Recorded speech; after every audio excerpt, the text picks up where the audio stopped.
To be honest, I'm kind of like making things up as I go along and taking my experience that I have of building communities and figuring out how to build a community in the current world, I guess.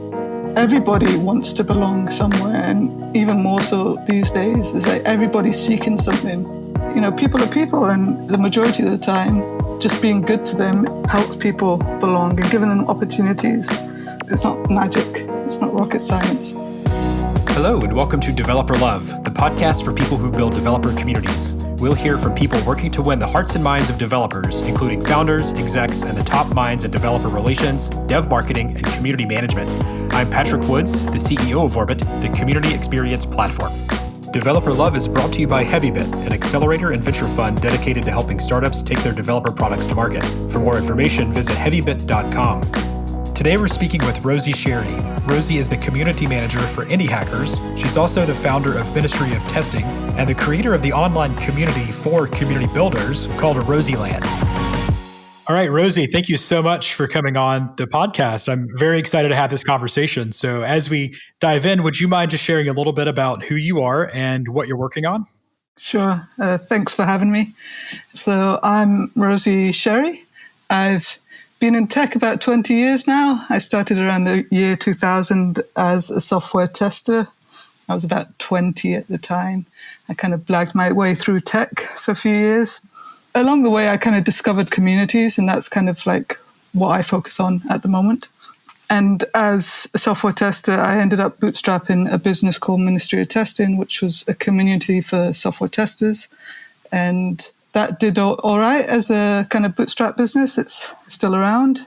Yeah, I still like co-own it, and it's still going strong. But a couple of years ago, I stepped back from that just for kind of a change of scene. And more recently, I've been leading the community at Indie Hackers, which has been great, to be honest. And again, I guess as an indie hacker myself, I kind of been diving into my own side projects as well. Awesome. Would love to hear about any of the side projects you're working on. Yeah, mostly, obviously, because I'm into communities, it's kind of like around communities. But yeah, to be honest, I'm kind of like making things up as I go along and taking my experience that I have of building communities and taking where the world is now and figuring out how to build a community in the current world, I guess. And with COVID as well, that's like, you know, been interesting, I think. But mostly, yeah, I'm focused on something called Rosieland, which just a bit over a year ago is just meant to be a blog. It was my kind of commitment to dive into the community world because I'd spent like many years building a community, and I kept meaning to kind of participate in the world of community for community builders, but never found or justified the time to do it. So this was kind of my way of having accountability. If I had a blog and a newsletter, then I would have to show up and write stuff or see what other people are writing about or follow people on Twitter and see who's who kind of thing. So that was a year ago. I came up with the domain Rosieland kind of after me. It was actually an indie hacker who recommended the domain name, which was kind of cool because I'd always kind of referenced the space in my head as Rosieland. And indie hacker noted that, and he had this fascination with domain names ending with land. And he pointed out that it was available and that I should grab it. So I did. So yeah, I mean, at the moment, Rosieland is kind of a newsletter. It's on Substack, and combined with that, I've been building up like a knowledge base, kind of a research hub, which is based on Notion. So it's all kind of like no code kind of stuff. But the more I've been doing it, the more I've been thinking about, well, actually Substack doesn't quite work for me. So I'm in the process of trying to turn it into a community, basically. So Substack, it's free and paid. So I've got about 110, 112 subscribers at the moment, paid subscribers. And just slowly in the background, I've been building up a tool to migrate those subscribers. Well, I can't migrate them. I have to tell them to cancel it. But the whole point is that I'll be moving off of Substack, I guess, to kind of build a community slowly, custom built, I guess. Yeah, I'd love to hear your journey from mailing list to knowledge base to sort of whatever platform you're moving to. Can you talk a little bit about that evolution and sort of what worked at each phase and what you were looking for as you transitioned to each sort of next inflection point? Yeah, I guess like the first phase is like me trying to figure out, is this something I want to do? So like the newsletters, like when I started it, I started doing a weekly curated newsletter, which was essentially just like grabbing links of what people were talking about in the community world and trying to find things that were interesting. And, for me, it's like I've been doing this long enough that I don't really care if I have followers or subscribers to begin with, because I know it's like more about the habit of showing up and doing the work. So literally for the first 6 months, I didn't really promote it much at all. I still don't, to be honest, but I had 100 subscribers within this first 6 months, which wasn't a lot, but in those months I had kind of built that habit of showing up every week and kind of creating this newsletter. I never missed a day apart from I guess during the Christmas holidays, I took a couple of weeks off because, who's going to read during those times? But the habit, I know in these things is so important. Is like, if you can't have the habit, then what's the point?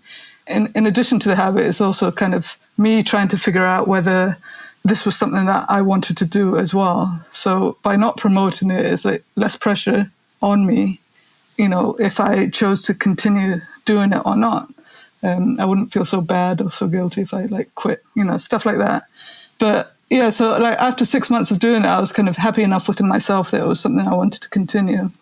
And then or at least for me, after I do something for a certain amount of time, I kind of want to, I start to think about, okay, right, what's next? I've got the hang of this. What else can I do to make it better or to add on to it?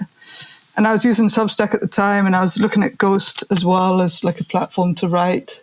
And I had wanted to write about community, but had never justified the time to do it. And then COVID happened, and with family and kids and COVID and everything, it's there's even less time available to kind of try to think about these things, let alone write stuff. So I was basically trying to think of a way of making myself accountable to show up every week to write something. And I kind of decided, well, the best way to do that is just to switch on payments for Substack and charge some money. So that's what I did. And that was 4 months ago or something. And so basically every week I've been showing up, writing 2 newsletters, the curation one and then an article. And then alongside that, I have this kind of Notion knowledge base that I've been building up as well, which helps me with my research and it helps me with my writing as well. So it's all kind of, I guess, stacking the bricks. Yeah. I'm not sure if I would recommend it, to be honest. It's been hard, and I still write week to week. I try to plan ahead, but life at the moment just doesn't allow me to do that. But at the same time, I'm really proud that I've shown up every week and written an article that I'm mostly happy with. I think, a lot of them could be better if I had more time, but, I've got a good bunch of articles there that I've never done before. I've never written so consistently. So, I'm quite happy about that. Yeah, I would say as a happy subscriber, I learn a lot from every article. We talk about it internally at Orbit. It's always good food for thought. So I know it's a lot of work, but we're enjoying it. Thank you. So you said before that the best thing about building communities is helping people realize they belong. Yeah. And I'm curious, what do you think are some tactical ways that community builders can help foster that feeling? Yeah. I think, to be honest, it's I've always just listened and researched, and I've always enjoyed doing that. So when I started Ministry of Testing, I did my research before starting a community, and I knew what was out there. So when I came to start it, I knew a few people, but I also knew what I was talking about to a certain extent. I wouldn't say that I was an expert tester, but I had taken the time to consider the ecosystem. And, I've done the same with indie hackers. It's when you join a community or you're getting to know communities, it's just really important to not jump in and think that you know everything. It's just taking the time to study the ecosystem and get to know your people and to understand what they're talking about. And then as you do that, to me, it's everything comes naturally once you know that, because you're not going to put a foot wrong. You're not going to say the wrong thing. You kind of know the history of certain people. The language to use. The language not to use. The debates that are always going on, or not going on, or, trigger points. And just kind of using that knowledge to your advantage to kind of work with people and figure out what it is they need, is key. And then alongside that, it's like considering that everybody wants to belong somewhere. And even more so these days, is like everybody's seeking something. And if you have that at the top of your mind all the time, then every person you look at, you can search for something. I call it searching for the spark. It's like something that they need, something that they're good at, something that they just need to hear, an opportunity that no one else will give them because it's hard to get opportunities. But, in community, sometimes you can do that, and it's just like, people are people. And the majority of the time, just being good to them helps people belong and giving them opportunities. It's what worked for me. It's not magic. It's not rocket science. It's just like taking the time. And I think, unfortunately, in the world today, is like people don't like taking the time. But I believe in just like taking the time to be with your people. Yeah, it seems like there's not a substitute for that type of listening and credibility building. Yeah. And people say it doesn't scale, but I believe it does. I believe everything scales. It's just like racism scales, right? Because if you grow up with racist people, that's going to rub off on you, and you're likely to be, racist yourself. Whereas if you grow up like in a supportive environment, in the kind of environment, that's what ends up spreading more, generally speaking. So it's like, I believe in just like focusing on behaviors that I want to see to help people belong and to help them duplicate that behavior so that it spreads, and it spreads naturally through humans. It's not email marketing, it's spreading, it's not the data, it's not SEO. It's just like you can spread human behavior, and it's probably, in my opinion, one of the most effective ways and sustainable ways to grow something. One of the things we think about and talk about at Orbit is empathy at scale. And it's similar to what you're describing here, and the fact that it scales through the sort of replication of behavior and norms, less so than through like scaling up an email program. I think that's a really apt comparison. Yeah. And we see this a lot at indie hackers. I say a lot of people come to indie hackers and they feel it. They feel the kindness and the generosity of most of the people there.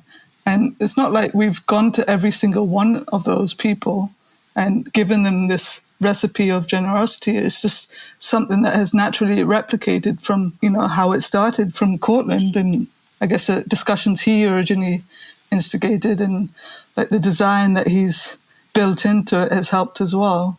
But that's all started from one person, which was Cortland. And if you look at the size of indie hackers now, how is that not scaling? Thinking tactically, you mentioned this idea of searching for the spark, which I think is beautiful. What's going through your mind, if you could sort of introspect a little bit when you're having a conversation with someone?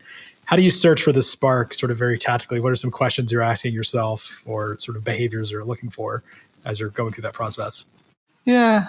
Quite often I look to see whether someone really wants something or whether they're just in it for kind of more selfish reasons.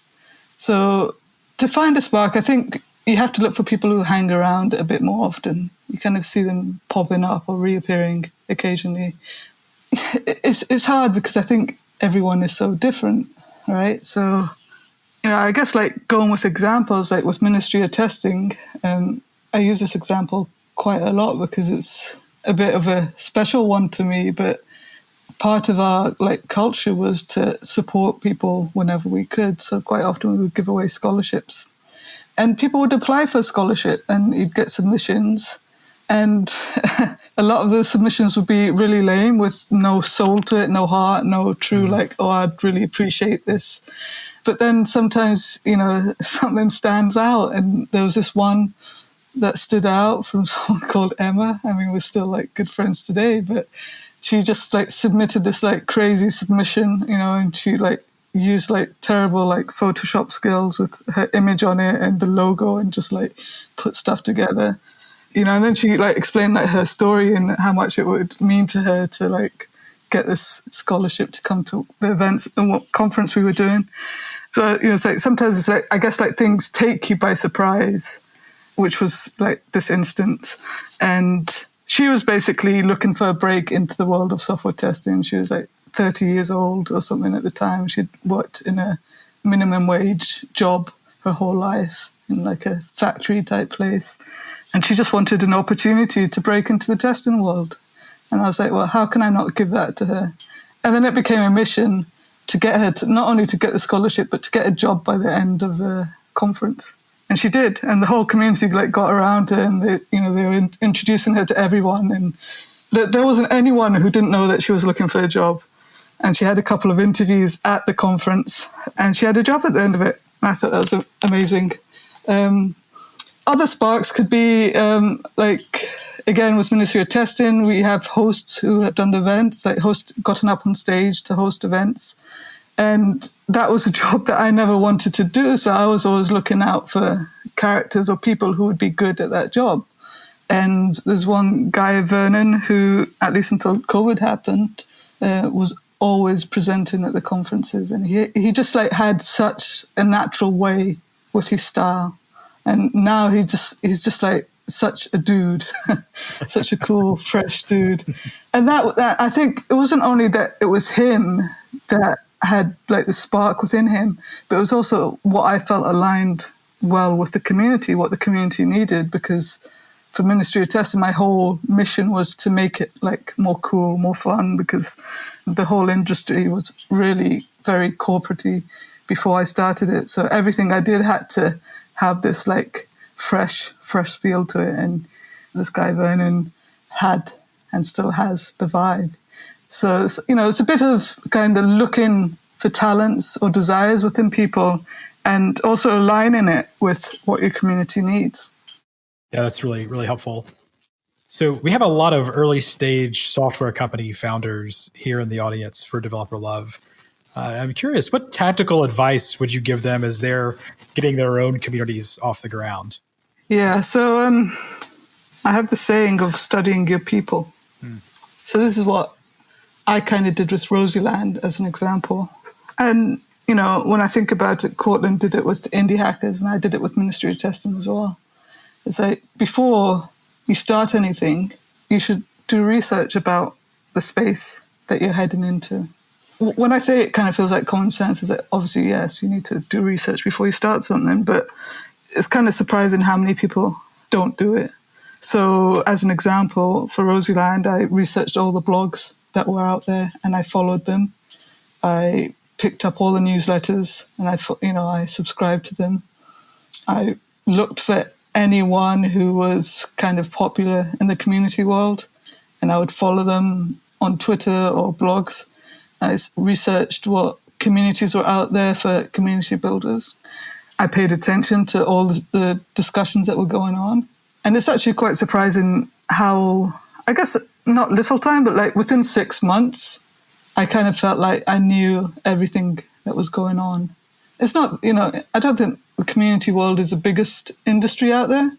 So, it's like, it would be much harder, I think, in like the generic developer ecosystem, or, even, if you go into specific languages, it might be even harder. But I felt like within 6 months of doing that, I had a good idea of everything that was out there. And by doing that, not only do you get a feel for things, but if you kind of take like a proactive approach to doing this. So for me, I started this like Notion knowledge base as part of it. So, I started collecting tools. I started collecting podcasts. Everything I could, I just like started taking notes. And I was thinking, well, to keep me accountable, I might as well make it something that other people can kind of use, which has ended up being the Notion knowledge base that I share. But that also kept me accountable to making sure that I was always looking for like stuff that was going on. But the more you look, basically, the more you have a feel for what the industry is like. And as a bootstrapper, indie hacker, business person, it's like, you shouldn't start a business if you don't know the industry that you're entering. Simple things is like, if there's already like a Slack or two in your industry, is like, should you start another one or should you think of something else? If you're going to start a podcast, you should know what other podcasts are out there so that you can understand not only what people are talking about, but if you do start a podcast, it's like, how can you be different? How can you make sure that you're not regurgitating like what everybody else is saying? So basically, it's like, once you get to know your people, to me, it's almost like the answers come to you. It's like you start to see the gaps. You start to see like how you can do things and how you can stand out. But you can't do that without taking the time to do the research. And that's like the biggest, tactic that I can give to anyone. And it's not specifically community building, but, that's the foundation of it. And then you can use that knowledge to your advantage. So it's like, once you have that, and then once you make a decision on what action you're going to take, you know where to reach out, and the people will hopefully already know you to some extent. And it just makes everything so much easier, because it's like you're not this kind of stranger coming out of nowhere saying, hey, look at me, look how cool I am, or look at, this. No one's going to pay attention to you because they're like, who is this person? So I'm curious, what do you think you believe about community building that no one else believes? I'm not sure if no one else believes this, but I think communities can be really strong businesses whilst also giving back to the people. I don't think a lot of people do this well. I've not heard many people do this well. And I think there's opportunity to create better communities by working together, rather than like what it is these days is that someone is a founder of a community or a company runs a community and they own it, and the company's always going to own it. They might work with people and try to compensate them in some ways, but I believe it's very, very unbalanced, especially in the startup world, in the VC world. There's a lot of talk in the VC world at the moment. There's everybody's talking about community, and it feels like everybody wants to capitalize on it. They, almost like jumping on it like hawks. And I don't like that. And I think there should be a different model. And I kind of want to see a model where, yes, someone owns it, but there's like more collaboration, like real collaboration between the community members. I tried in ways to do this at Ministry of Testing, but I don't think it was quite the right community to do that. But like, for example, we did conferences and we expanded the conferences, and the way I expanded them was by doing profit shares with people who wanted to expand them to different locations. And I don't think many people have actually done that, but it worked quite well for some of them, not all of them, but, it was a way of growth. And it was a way of me saying, look, if you want to do something, do it. And, we'll work together and see how it goes. And if we do well, take half the profit, I don't care. It's not that I don't care. It's like I'm happy to share the fruits of our labor, because community, it wasn't about me. Community is about the people. Yet when it comes to money and communities that run these days, it's all about the founder. It's all about, the person at the top, reaping in the money and, sometimes paying people. But at the end of the day, it's the founder who benefits the most.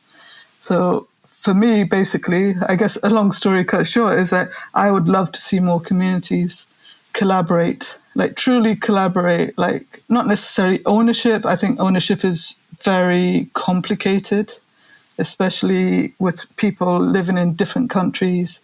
Co-founding anything is like getting married, and it's just like it's full of nightmares. So for me, is that I'd love to see more like real collaborations of people, building either communities or projects, whatever it is, but agreeing up front, saying, look, this is what we're building. Let's share the profit. How can we do this and share the profit? So, I'd love to hear stories of more people doing that. I'm actually trying to do this with Rosieland at the moment. So it'll be interesting to see how that works out. But with Rosieland, I've teamed up with 4 other people, and I've agreed to share the profit of what we make. And that's once we move over to a new platform as well. So we'll be moving over to a new platform. And then from that point onwards, is that any money that we make is shared as like a percentage that we've agreed. And it's pretty amazing, actually. It's been a few weeks we've been collaborating, like sharing ideas on what to do. And I'm kind of excited about it. I love what's coming up, and just the whole idea of like working with people is nice. And they're not employees. I've had employees in the past, and I don't want that again as like a model. I just like, I don't want to employ people. But the idea of like working in collaboration with people and sharing the rewards, I think is amazing. And what I'm trying with Rosie Lang could fall flat on its face, but I hope that if it works, it could be, just an example to the world of how you can make communities and, make it work for everybody who helps out. So you obviously have a lot of perspective on the arc of community as a concept over the past many years. I'm curious, from your perspective, how has community building changed in 2020? So I think I've long been like a bit of a contrarian thinker, a bit of a refuser to do certain things. As an example, I've got 5 kids. We unschool our kids, so we homeschool with no curriculum. So it's kind of, I would call it child-led. It's not let your kids do what they want. It's like, working with your kids with who they are and figuring out what's best for them. A lot of people don't quite understand that.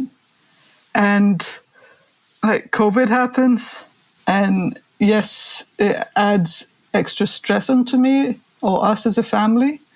But actually, apart from like nursery for our youngest kid, life has not changed a lot, right? So we're kind of used to being around each other all the time. We're used to working around, everybody's needs, juggling things. And like when COVID hit, it's like, all these people freaking out and trying to manage. And it's interesting because, I would just look on that and I think, I feel calm at the moment about the situation, despite, the obvious negatives of COVID. But I guess from that aspect, it's interesting. But anyways, I take that and then I think about communities and I think like with COVID, like everything's changed. And I think, oh, this is exciting. We have an opportunity to change things because there's like no excuses now. All of a sudden, everyone's working from home. And there's been years and years of companies refusing to allow people to work from home. And now all of a sudden, everyone is. And we realize that they can. It's not that we have to, but like, I just think it's pretty amazing that we can adapt. So it's like, how can we adapt that to the world of communities? And how can we realize that actually we can do a lot more with the tech that we were never doing? There's so much more we could have been doing all these years, and we've not done it.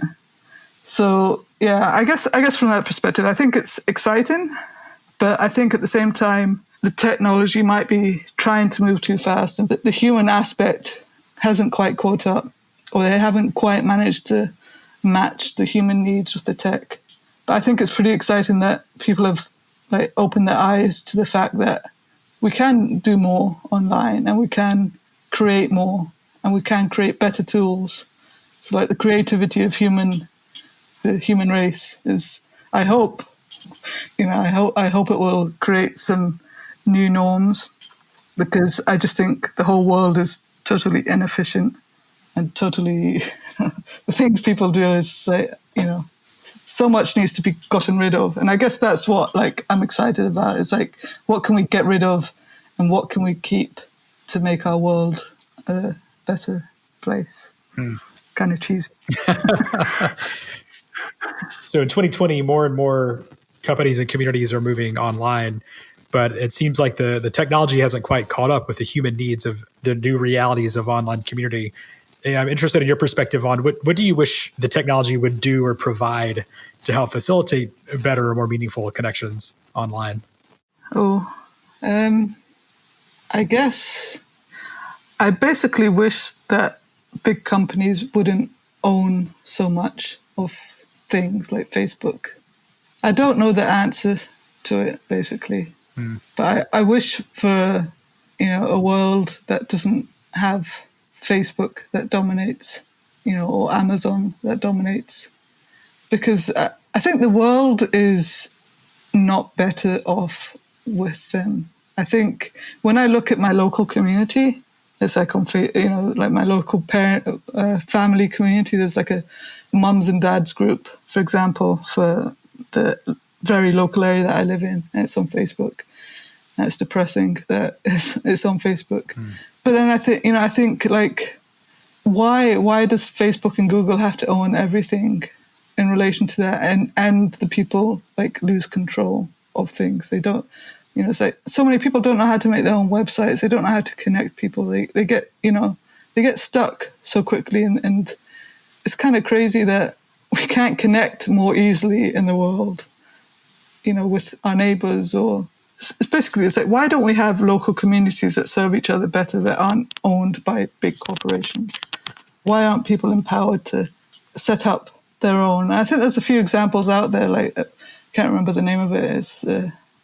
But it was basically an independent run community that's closed off, but it really serves the local communities. And I wish there was more tech to enable people to do that.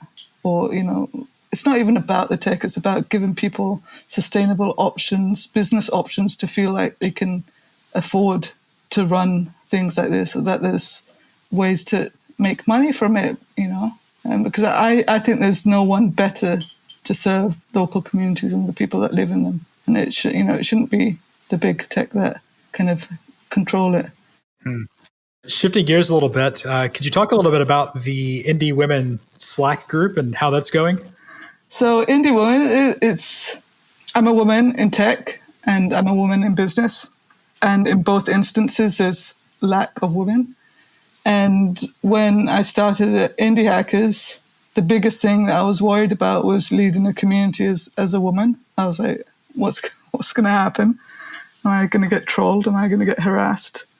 So I've always had it in the back of my mind to do something more for Indie Women, but it took me about 18 months to actually start doing stuff and like having the confidence to do things properly. But basically, it's like, women, I believe, need extra support or a separate space to hang out. Quite often they don't feel comfortable participating in the main forum. So with Indie Hackers, I kind of have a lot of flexibility in what I choose to do. And Indie Hackers is huge, and it's just like, it's overwhelming to, participate in quite a lot. So I believe in the idea of small groups and connecting and making deeper connections. And like, I believe that once, in this instance, Indie women have a few strong connections with each other, then they can be stronger and more confident to step up. And that's the idea behind Indie Women. And hopefully it's just the start of lots of smaller groups that I can like lay the seeds for. And the Slack started because we just started doing meetups, and then they said that they wanted a Slack group, and I didn't even start it. It was someone else who was helping run a meetup, and they just started it. So I was like, okay, I can't say no to this. Let's start a Slack.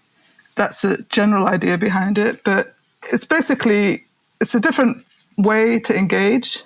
Obviously, like Slack is very different. It's more about the conversation. It's more instant, but it also just gives me a chance to see all the indie women that are there and reach out to them and for them to share what they're working on.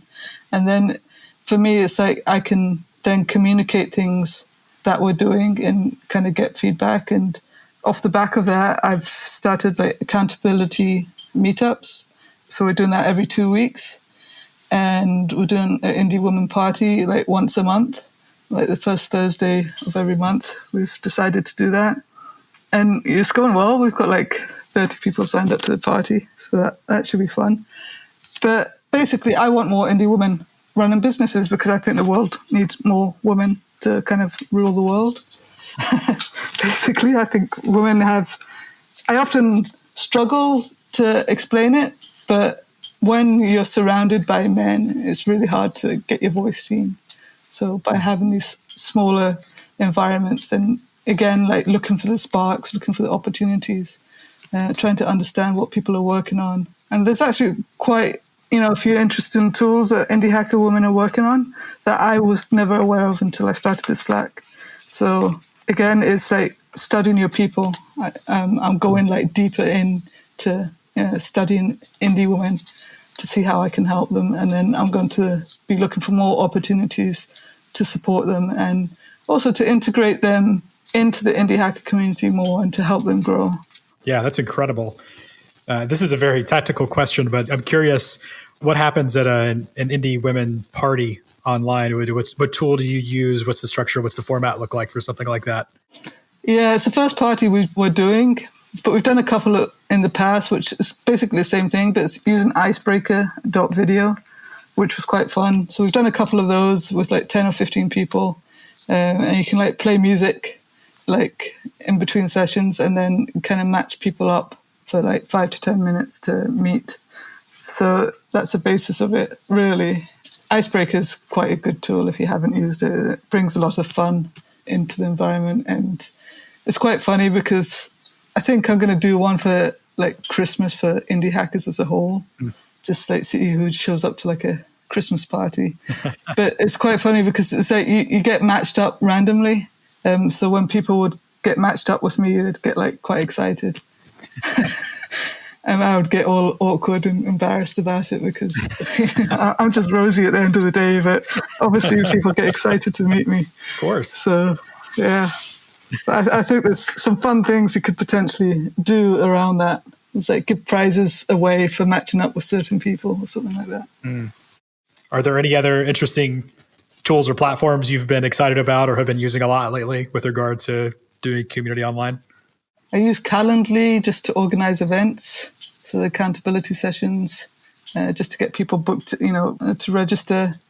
And, it sends them reminders, which hopefully helps them actually show up. Seems to work all right. I like to use Whereby just as a video tool instead of Zoom.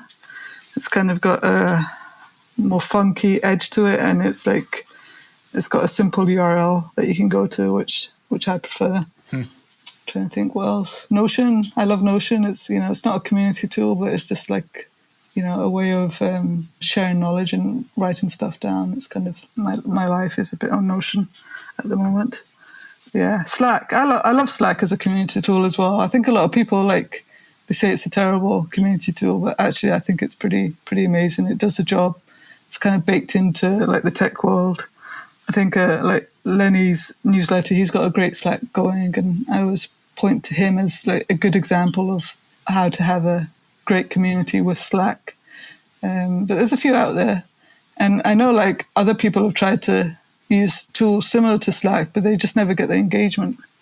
So yeah, I'm on loads of Slacks, too many. Yeah, we've seen, I think with our customers at Orbit, Slack and Discourse are the two most common tools that we integrate with and people ask for. Discord is coming up quickly, though, I would say, in terms of adoption, given the granularity around moderation and permissions and things like that. That seems to be a big differentiator when compared to Slack. So it's interesting to see those trends change sort of in the front row seat that we have at Orbit. It's pretty interesting. Yeah, my teens are on Discord. Yeah. I'm trying to get into it, but I'm struggling. But I'm sure in time, as I have no choice, as time goes on, sometimes you have no choice but to get sucked into these tools. But it seems pretty good. We've covered a lot of ground today, I would say, and it's been wonderful to hear your story and your progression through different stages of your own community building. But I'm curious, what keeps you coming back to community as a discipline and as a vocation? You know what? I don't know. I think in my heart, there's like this need for belonging. And I think it's like when I go to other people's events or things that other people organize, I struggle to find a place to fit in. And the way that I feel most comfortable fitting in is by creating the community myself. So that's why I quite often just end up starting communities, because I can just like design it around me. And that's like not in a like an egotistical way, but it just makes me feel most at ease that I see stuff happening that I love to see happening, and I don't have to introduce myself to anyone. It just makes life so much easier. It's like people come to you, and it's just like, it's pretty amazing to be able to live like that. It's like I've managed to do that on repeat several times in the past 15 years, I guess. There's Ministry to Test, and I did a co-working space. So I did the same kind of thing as well. I've done meetups, and then Indie Hackers, and now Rosie Land. And yeah, so it's like, it helps me feel like I belong, because it's like, if I look into my like local community, not many people understand what I do. So if I was trying to explain what Rosieland is, they'd be like, what? I don't get that. Indie hackers, what? So it's like, yeah, I create these spaces to help me feel like I belong. And that helps me feel good. That's powerful. So Rosie, I have one question that we ask every person that comes on the show. This podcast is called Developer Love. And I'm curious, what's one thing that you're loving right now? Ooh. Yeah, so I guess I've been in community or tech for quite a long time. And I think being more experienced, being 40 plus, I have experience, right? So I have experience of running a business. I have experience of starting communities that didn't work out and failing. I have experience of employees. And so for me, it's like I'm thinking about all of that experience at the moment, and I'm taking it into new things, with a new perspective, and thinking about how I can apply what I've learned over the years to work better for me. And that's making me kind of feel really good about what I'm doing. So I'm working for Indie Hackers full time. I never thought I would work for anyone else. I've been there almost 2 years now. So I love that experience and I appreciate it. And I love not having to have employees to manage. It's like, you learn to appreciate things only in hindsight. And then like coming with Rosieland, it's like I appreciate like starting things from scratch and having like, a clean slate to try anything. And that really kind of excites me at the moment. It's like I can do anything I want now. And what will I do now that I have a clean slate? What have I learned from all these years? Not necessarily about what's wrong or what's right, but it's like more about me as a human being. What do I really want out of life? And I have the opportunity now to do stuff. And it's not about money necessarily. It's not about anything. It's just about me having a smile on my face day to day, enjoying the work that I want to do. So I love the freedom that I have now and the choice that I have to do those things, because I could quit any of those and I would be fine. I guess financially I would be okay. So it's like everything that I'm doing now at the moment is out of choice, not out of necessity. Well, Rosie, you've been very generous with your time today. If people wanted to learn more about Rosieland and what you're working on and anything else, where would you send them online to find more? Yeah, Rosie Sherry on Twitter, and Rosie.land is the Rosieland website. I also have rosiesherry.com as kind of like a personal website. Awesome. Well, thanks so much for coming on Developer Love. It's been a real pleasure. Excellent. Thank you for having me. Thanks for listening to Developer Love. If you've enjoyed this episode, please consider giving us a 5-star rating on iTunes and tell a friend. You can learn more about Orbit at orbit.love/podcast and follow us on Twitter @orbitmodel.